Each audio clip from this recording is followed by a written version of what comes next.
Real story here. Ryan Mauro is a security analyst for the Clarion project, and he's my guest. So they have not ruled out that there may have been inspiration from some sort of a foreign terror group, like maybe ISIS. There was a tweet from a British jihadist now based in Syria right after it happened.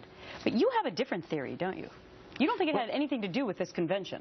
Oh, no, not at all. To blame this event for the blaming the World Trade Center for 9/11. It was just an opportunity, a target that they felt was juicy and attractive. And if this event hadn't happened, they would have attacked somewhere else, because this is part of the jihadist ideology. We know from the first suspect that was identified that when he was being recorded by the FBI with the help of a Muslim informant, that he was saying they wanted to go to Somalia to fight in the jihad all the way back in 2006, rebuild the caliphate, democracy is evil. All of these foundations for radical Islam were with him years prior to this event even being talked about. Okay, so you brought with you a very thick book that I want you to show our viewers and explain why this is so important to what we're talking about.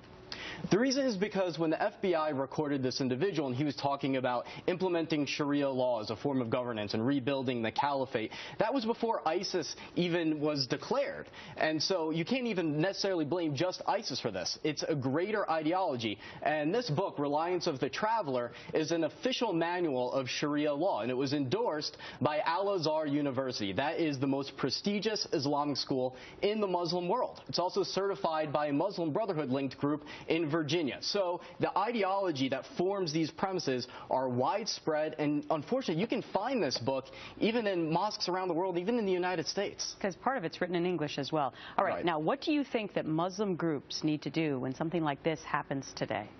Don't just condemn the attack.